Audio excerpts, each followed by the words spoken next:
A forma de comunicação no Porto também, né? Por ser um ambiente muito masculino e não ter mulheres, pelo menos quando eu cheguei, foi eu e mais duas colegas da época de estágio que fomos contratadas juntas e a gente acabou ficando em equipes diferentes. Mas a tratativa é um pouco mais firme, é um pouco diferente, né? E, assim, no começo as pessoas estranhavam, né? Ou então tentavam agir de uma forma... Alguns tentavam proteger e ser mais educados e bonzinhos, e outros, na verdade, queriam te testar para saber se você estava ali porque você realmente tinha capacidade ou não. Então, no início, eu acho que o maior desafio era provar que eu tinha capacidade de fazer e desempenhar a mesma função que todos eles. E eu lembro de ter dado uma instrução para um conferente e ele foi mal educado, me respondeu atravessado no rádio e a gente começou a discutir. E eu tinha pouco tempo de empresa, só que ele foi muito mal educado.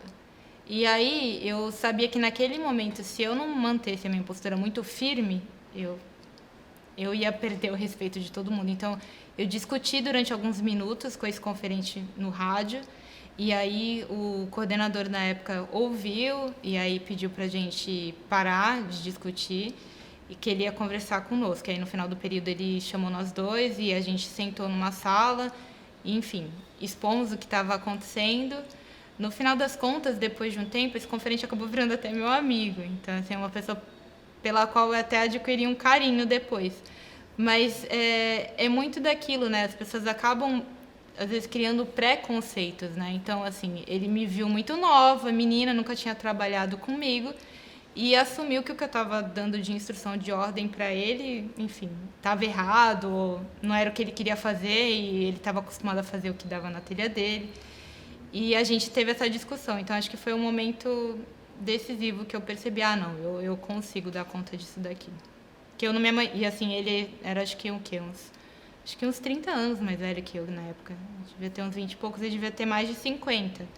Então, acho que foi a coisa mais marcante que aconteceu. Assim. Na verdade, o que foi engraçado quando eu cheguei no Canadá é que eu me senti um pouco em casa, porque eu escolhi Vancouver para ir.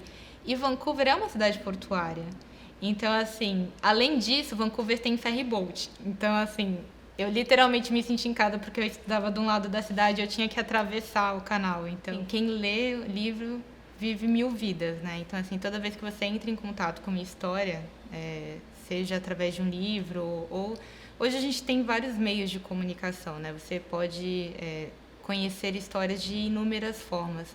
Mas eu acho que o livro tem o poder de te transportar para uma outra realidade, para um outro lugar, te faz conhecer outras perspectivas. Então, para mim, o livro é como se fosse um ticket para qualquer lugar do mundo, qualquer época. É uma máquina do tempo e, ao mesmo tempo, eu acho que é uma fonte inesgotável de prazer.